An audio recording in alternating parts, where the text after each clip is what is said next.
I told you all.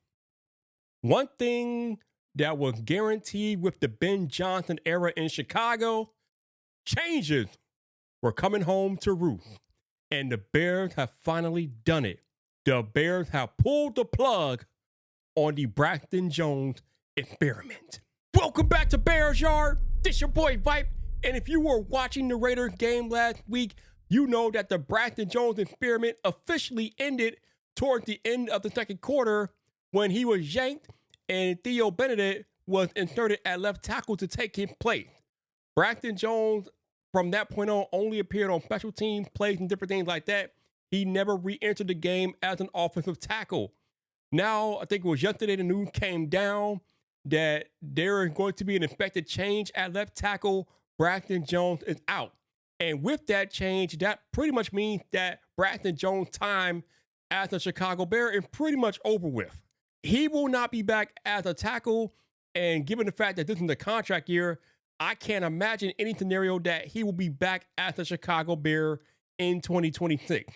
I told you all a few months ago that I think the average left tackle salary is anywhere between $15 and $30 million a year. Braxton Jones is not worth any of that, in my opinion. Was he a nice hit in the fifth round for Ryan Poles back in that draft? Sure. Anytime you can find a fifth round starting left tackle, that is a good look. But as the days and weeks went on and we saw Braxton Jones perform as a Chicago Bear, it became painfully obvious that his ceiling was serviceable at best. He was never going to be a star or a particularly good left tackle. He was serviceable. And this season in particular, he's been recovering from that ankle injury, which has limited his mobility. And he did the best he could. But ultimately, it was just not good enough for Ben Johnson and the Chicago Bears. I've been telling you all for months that I did not think that Braxton Jones was the guy at left tackle. And I'm just kind of looking at Ben Johnson sideways that it took him this long to figure out what I knew back in training camp, but that's neither here nor there. So the funny thing about the situation is that ultimately what did Braxton Jones in wasn't necessarily his pass blocking. Oh, no. It was his run blocking that did him in. There was a play in the Raiders game where he missed a run blocking assignment and they got DeAndre Swift stuffed.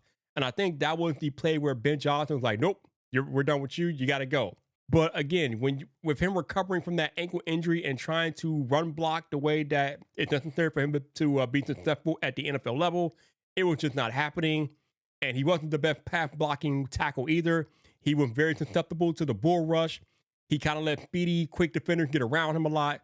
And he was always just getting pushed around and just getting kind of manhandled on that side of the line, causing Caleb Williams all types of issues, running for his life, different things like that.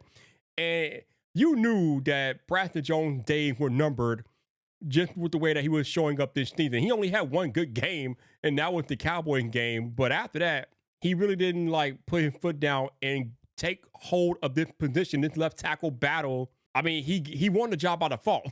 It wasn't like he was the absolute best option. The only reason why he won the job was because he was the most veteran option, not necessarily that he was the best option. But now, again, he's out of there. It is the Theo Benedict era here in Chicago, and Braxton Jones will be looking for a new team in 2026. But Bear fans, what are your thoughts on the end of the Braxton Jones era in Chicago? Are you okay with the Bears benching Braxton Jones and pretty much his time as a Chicago Bear coming to an end? Or do you think they should have gave him more leeway to recover from that injury? Drop a comment, give me your thoughts, and make sure you subscribe to the Yard for more things Chicago Bears.